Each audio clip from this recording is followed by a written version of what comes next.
गांव से आई हूँ तो क्या इस घर की मुफ्त की नौकरानी हूँ? सिंक का पानी लगते ही क्या आपके हाथ गल जाएंगे दीदी?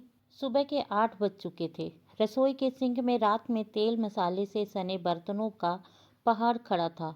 कौशल्या देवी ने अपने कमरे से निकलकर तीसरी बार रसोई का मुआयना किया और चिल्लाकर बोली, अरे बहू जरा देखना, यह शांता अभी तक क्यों नहीं आई?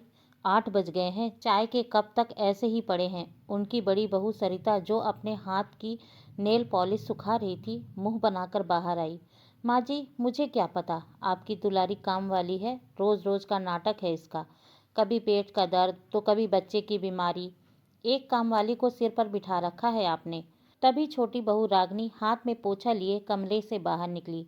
रागनी घर के बाकी काम निपटा रही थी।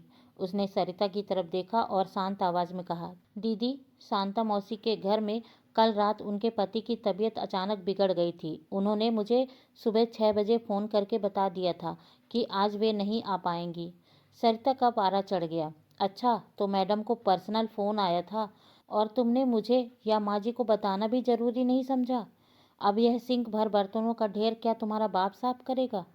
रागिनी का चेहरा लाल हो गया। दीदी, जबान संभाल कर बात कीजिए। शांता मौसी ने हफ्ते में एक छुट्टी की बात पहले ही माँ जी से कर रखी थी।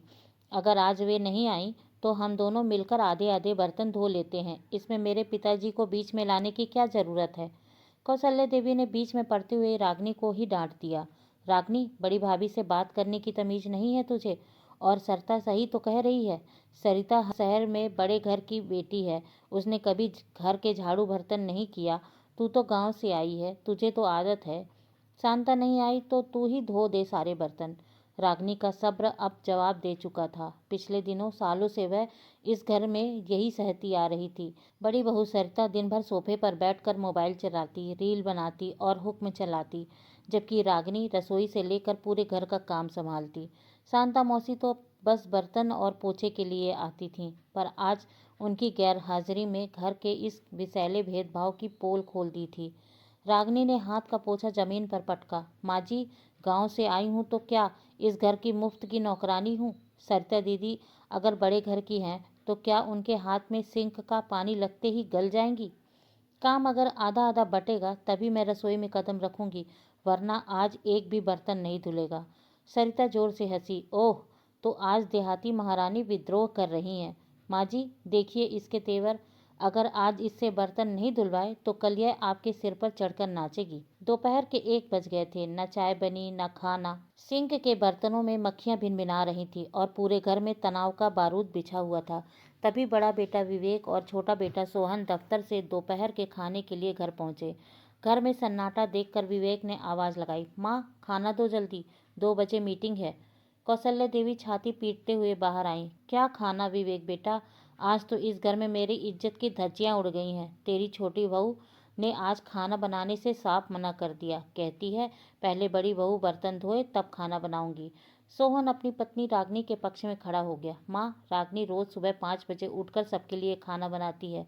आज अगर काम वाली नहीं आई तो क्या भाभी एक बार सिंक के बर्तन साफ करने में रागिनी की मदद नहीं कर सकती थी? विवेक अपनी पत्नी सरिता का पक्ष लेते हुए गरज उठा। सोहन, तू अपनी बीवी को सिखा कि मेरी पत्नी से कैसे बात की जाती है। सरिता ने आज तक अपने मायके में एक गिलास पानी उठाकर नहीं पिया। वह बर्तन धोएगी?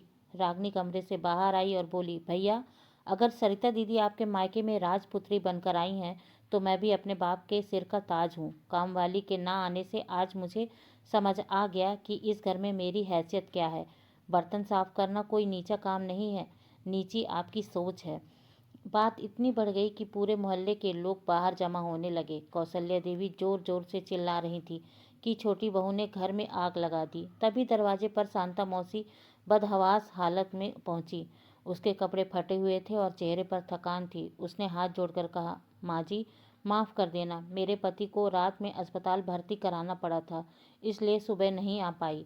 अब आई हूँ, सारे बर्तन धो देती हूँ, आप लोग झगड़ा मत करिए। शांता बर्तन धोने के लिए सिंक की तरफ बढ़ी, पर रागिनी ने उसका हाथ पकड़ लिया। नहीं मौसी, आज आप बर्तन नहीं धोएंगी। आज इस घर का असली कचरा साफ होना जरूरी है। रागिनी ने कौशल्या देवी और विवेक की तरफ देखा। माँ जी, शांता मौसी 1500 रुपये महीने के लिए आपके घर के गंदे बर्तन धोती हैं। फिर भी आप उन्हें इंसान नहीं समझती और मैं इस घर की बहू होकर दिन रात खटती हूँ, फिर भी मुझे देहाती कहकर नीचा दिखाया जाता है। आज अगर बर्तन नहीं धुलते तो किसी का धर्म नहीं भ्रष्ट होता, पर आपकी यह कड़वी सोच आज पूरे गांव के सामने उजागर हो गई है। सोहन ने रागिनी का हाथ थामा। माँ, अगर इस घर में काम और इज्जत बराबरी से नहीं बढ़ सकती तो आज से मैं और रागिनी अपना खाना अलग बनाएंगे। हम अपनी मेहनत की खाएंगे पर किसी का ताना नहीं सहेंगे। कौशल्या देवी और विवेक स्तब्ध रह गए। सरिता का मुंह खुला का खुला रह गया। उन्हें अंदाजा भी नहीं था कि एक दिन काम वाली के ना आने का छोटा सा मुद्दा उनके घर में दबे हुए अन्याय को किस तरह चौराहे पर लाकर खड़ा कर देगा। जब सोहन और रागिनी ने अपना सामान अलग कमरे में रखना शुरू किया तब कौशल्या देवी को अपनी गलती का एहसास हुआ। उन्हें समझ आया कि घर सिर्फ पैसों से नहीं बल्कि सबके काम और सम्मान की बराबरी से चलता है। कौशल्या देवी ने आगे बढ़कर रागिनी का हाथ पकड़ा। रुक जा रागिनी, आज बर्तन तू नहीं मैं और सरिता मिलकर धोएंगे। मुझे माफ़ कर दे बेटी, मैंने हमेशा काम करने वाले को नीचा समझा और काम चोरी करने वाले को सिर पर बिठाया।